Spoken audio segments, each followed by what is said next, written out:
pinakamalawak na newsroom sa buong Pilipinas. Ito ang Radyo Pilipinas News Update.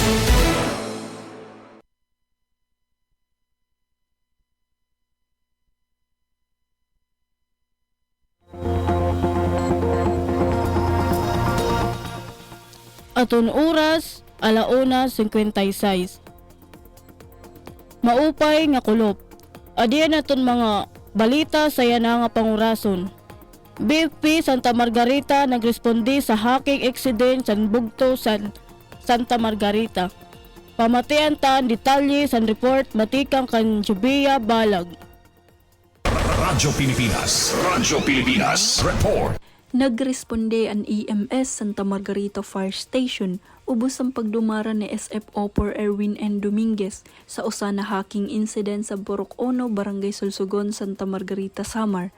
Pag-abot sa lugar, nakita ang 71 anyos nga lalaki. Matinaw ang panhuna-una, may ada 3 na pulgada na samad sa butkon, ngan usa na pulgada na samad sa agtang. Ginhimo dayon sa EMS ang una na pag-ataman. Ginpugnan ng pagdugo, ginbutangan wound dressing, ngan ginmonitor ang vital signs ang pasyente.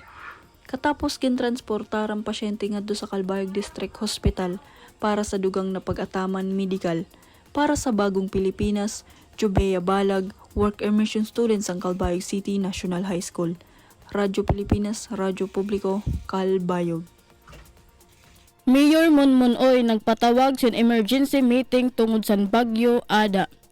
Pamatian tan detalye sa report matikang kan Joyce Claire King. Radyo Pilipinas Report. Nagpatawag sin emergency meeting si Mayor Raymond Monmonsioy sa Calbayog City kaupod ang CDRRM Officer Dr. Sandro Daguman ngan ang mga community program coordinators para sa situational update mahinabo nga epekto sa Bagyo Ada sa syudad. Sa meeting, gindiscuss ang mga lugar nga na-flood, labi na sa mga barangay nga low-lying ng coastal communities nga nagpabilin nga vulnerable. Gindirektahan ni Mayor Moon ang team na igpadayon ang 24/7 monitoring ng pagpagawas ng mga advisory. Gimpaalalahan niya nga ang mga residente sa mga apektado nga lugar kinahanglan mag-evacuate kung peligro na ang era kamutangan.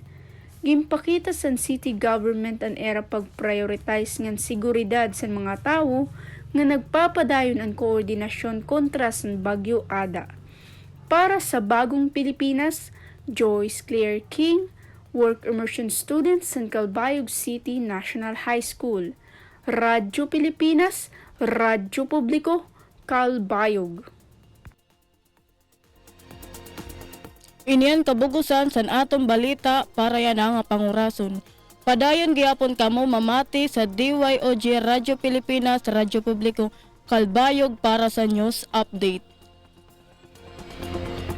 Masunod na ang programa Huwan Trabaho kaupod si Jamie Kento. Ako si Jamaica Erbon para sa Radyo Pilipinas, Radyo Publiko, Calbayog. Mula sa pinakamalawak na newsroom sa buong Pilipinas.